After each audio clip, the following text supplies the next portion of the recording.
guys! It's me, Rupert, and welcome back to my YouTube channel. For today's video, i-share ko sa inyo kung paano gumawa ng DIY face mask or do-it-yourself face mask. Kasi lalo na ngayon, extend na naman yung quarantine and kailangan nating maging safe. Kailangan nasa bahay tayo palagi. And then, dapat palagi tayong magsuot ng face mask kung pupunta tayo sa bayan, bibili ng pagkain, kung ano man na kailangan natin sa ating bahay. Kaya, kung gusto mong malaman kung paano gumawa ng do-it-yourself face mask in just 5 simple steps, just keep on watching. At kung bago ka lamang sa channel ko, mag-subscribe ka na, like, and click the notification bell para updated ka sa aking mga videos. And comment down below kung ano pa yung mga dapat natin gawin upang magawa natin sa mga susunod pa ating mga videos. And kung ready ka na, then let's start. Then guys, sa paggawa ng DIY face mask or do-it-yourself face mask, may dalawa tayong kailangang materials na gagamitin. Ito ay ang panyo. Kung kahit anong size na panyo guys. Ayan, maliit or malaki. And then, ito ang face or face towel. So, tatlo yung gagamitin natin guys, kung anong mga paraan yung gagamitin natin dito. And then, yung isa pang material na dapat natin gamitin is itong rubber band. Mga maninipis na rubber band. Then guys, ituturo ko na sa inyo kung paano gumawa ng do-it-yourself face mask.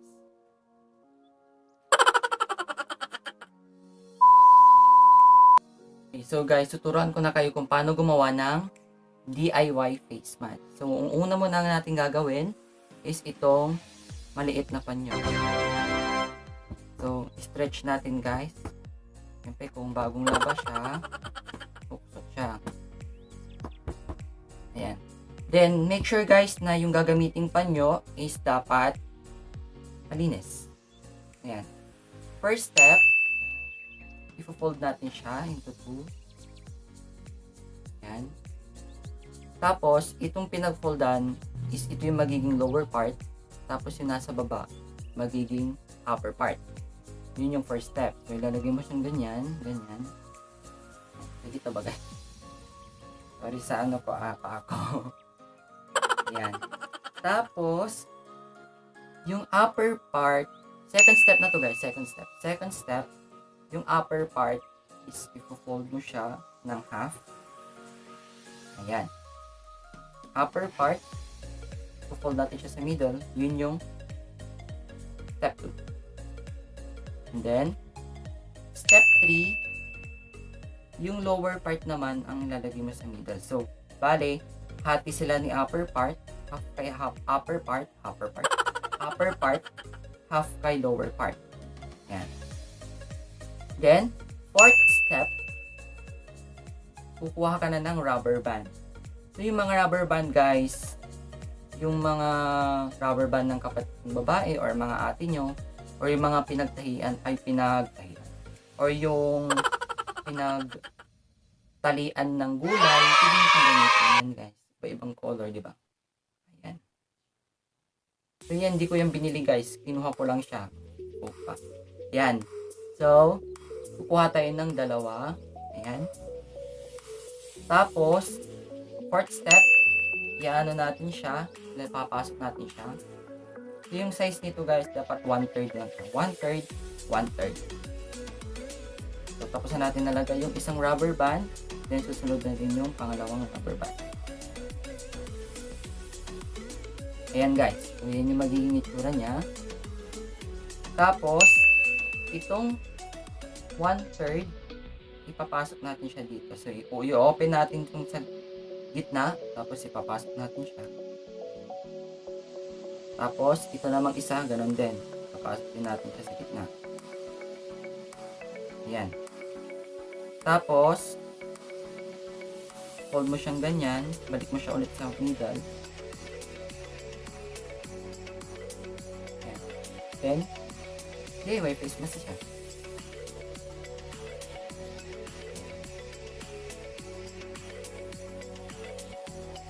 DIY face mask. Ayan. So, itaas natin siya guys. Suot natin siya. Ayan.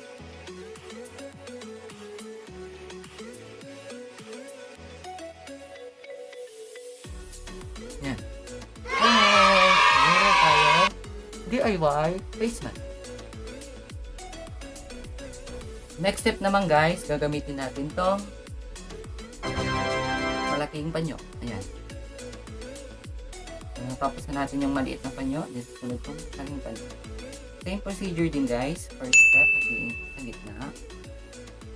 Pinagatian. Yan yung yung lower part. Ayan. Tapos, second step, yung upper part is tututin siya sa middle. Ayan. Then third step, yung lower part din, middle din.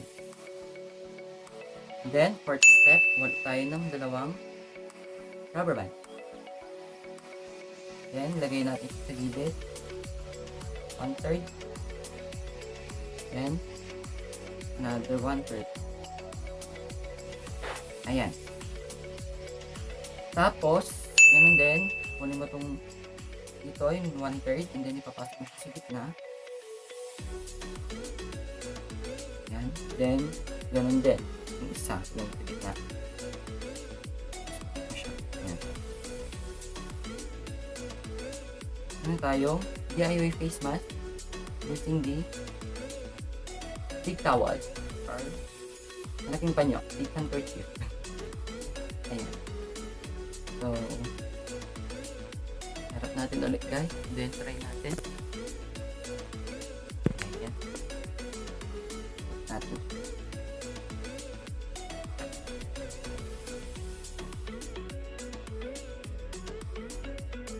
Ayan guys. DIY face mask using the big handkerchief or malaking towel. Maskis itong face towel. The same procedure din guys. Dapat first step, pinch sa gitna. Then lower part mo sa taas. Ayan. Tapos ate. Second step, upper part lagay sa gitna. And then next step, third, lower part lagay din sa gitna. Ayan. Then, kuha tayo ng rubber band. And, third step, pasok natin siya. 1/3.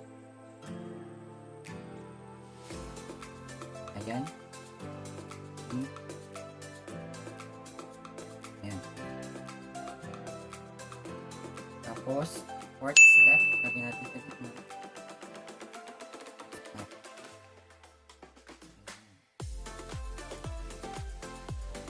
Meron ka ng DIY face towel or face mask.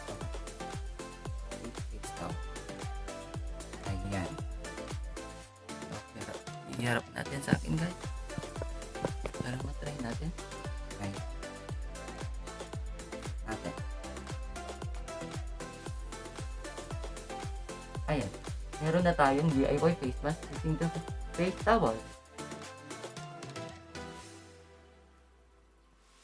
Mga finished product natin, ito yung maliit na panyo, small handkerchief. Yan. Yung isang ginawa naman natin is yung big handkerchief. Then yung last, face towel. Kaya kung may natutunan kayo guys sa DIY face mask na ginawa ko, then like, subscribe, and click the notification bell para update kayo sa aking mga video. Ayan. O, di ba guys? Indian 5 steps na kagawa ka ng DIY face mask mo na pwede mo nang gamitin sa araw-araw. Pwede mo rin siyang labahan. Tanggalin mo yung panyo or yung face towel, din laban mo, gawin mo ulit yun. O, di ba? Yung mahal na ngayon ng face towel, 30 pesos. Yung mga iba, 50 pesos, di ba? Ulit na tayo dito. So, di ba? kapikaw ka sila. Then, yun. Susuot natin to, yung ginawa natin. Ayan. Ayan. No, diba? Bibili ka ng tabayan. Ito ng face mask. Diba? Tapos, pwede namang, ito kasing ginawa kong DIY face mask is, hindi po siya tinatahi. Yan, hindi ka nagkakat. May mga iba kasi na DIY. Tinakat, tapos tinatahi. Then, pwede ka din gumamit ng paper towel. Kung gusto mong disposable yung gagamitin mo.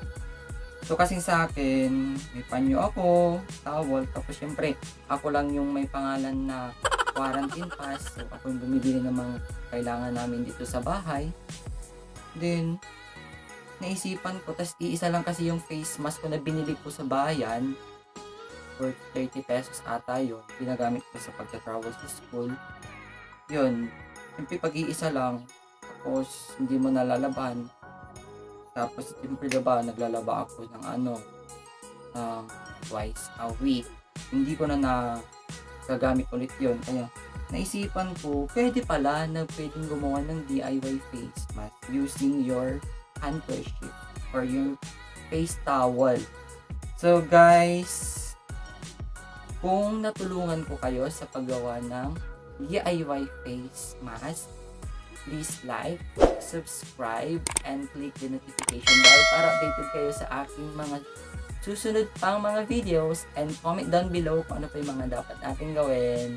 Punta naman tayo sa shoutout. Shoutout po kay Leizl Caloracan, Salva Villanueva, Manylene Florendo, and to all my TRIBULA family. Nakasama ko sila sa University Student Council, yung sa leadership sa Baknotan. Then, I miss you guys. Miss ko na kayo. Sana magbanding tayo ulit. And yun lamang guys sa video ito. Sana natulungan ko kayo. And yun lamang guys. Bye! See you in my next video.